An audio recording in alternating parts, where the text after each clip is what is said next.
അവൾ അറിയാതെയാണെങ്കിലും ആ കഴുത്തിൽ താലി ചേർത്തിയവനാ ഞാൻ. ചതിച്ചതല്ല, ഇഷ്ടമുണ്ട്. കൈവിട്ടു പോകാതിരിക്കാനാ. എന്റെ സങ്കല്പത്തിലെ പെണ്ണാവള്. ഈ സാഹചര്യത്തിൽ കുറുപ്പിന്റെ മകൻ മാധവന്റെ മകളെ താലി കെട്ടിയാൽ ഈശ്വര, ആലോചിക്കാൻ കൂടി വയ്യ എനിക്ക്. അല്ലെങ്കിൽ തന്നെ ആരോ കെട്ടിയ ഒരു താലി കഴുത്തിൽ അണിഞ്ഞുകൊണ്ട് മറ്റൊരാളിന്റെ മുന്നിൽ കഴുത്ത് നീട്ടി കൊടുക്കാനാവോ എനിക്ക്? എനിക്കെന്നല്ല, ലോകത്ത് ഏതെങ്കിലും ഒരു പെണ്ണിന് കഴിയുമോ അത്? അപ്പൊ അവൻ ജഗനെ ചതിക്കാൻ എനിക്ക് കഴിയില്ല. ജഗൻ എന്നും എന്റെ നല്ലൊരു സുഹൃത്തായിരിക്കും. ഏതാപത്തിലും സഹായിയായിട്ട് വരുന്ന നല്ലൊരു സുഹൃത്ത്. ആ സൗഹൃദം നഷ്ടപ്പെടുത്തിയ എനിക്കത് തീരെ നഷ്ടമായിരിക്കും.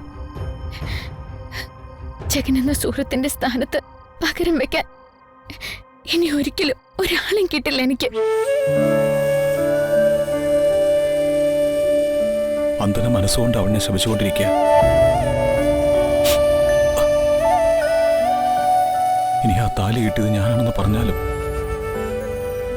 ഇത് തന്നെയായിരിക്കും വന്ദനയുടെ പ്രതികരണം.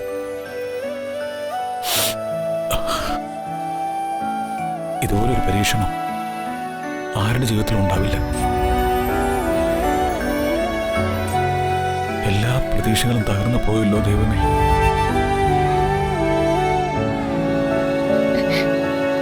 ജഗനെ വിളിച്ച് എന്റെ മനസ്സൊന്ന് ബോധ്യപ്പെടുത്തി അവനോട് സോറി പറയണം എനിക്ക്.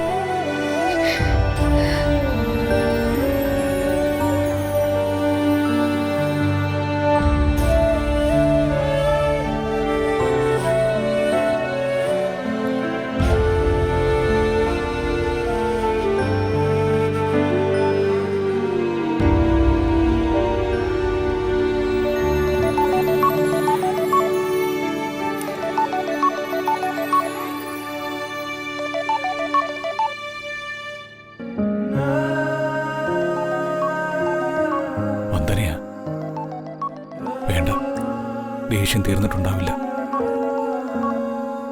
വന്ദനയുടെ ഓരോ വാക്കുകളും എന്റെ മനസ്സിനെ കീറി മുറിക്കുന്നത്.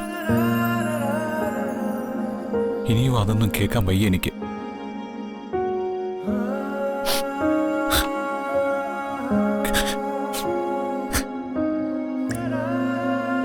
ജഗൻ മനഃപൂർവ്വം ഫോൺ എടുക്കാത്തതാ.